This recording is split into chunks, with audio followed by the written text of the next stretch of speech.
पता नहीं ये स्टार्ट क्यों नहीं हो रही।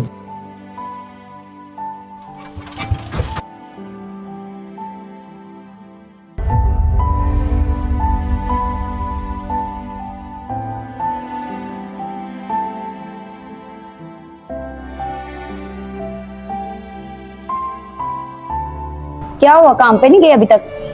नहीं, वो रिक्शा फिर से खराब हो गया है, उसे ठीक करवाना होगा।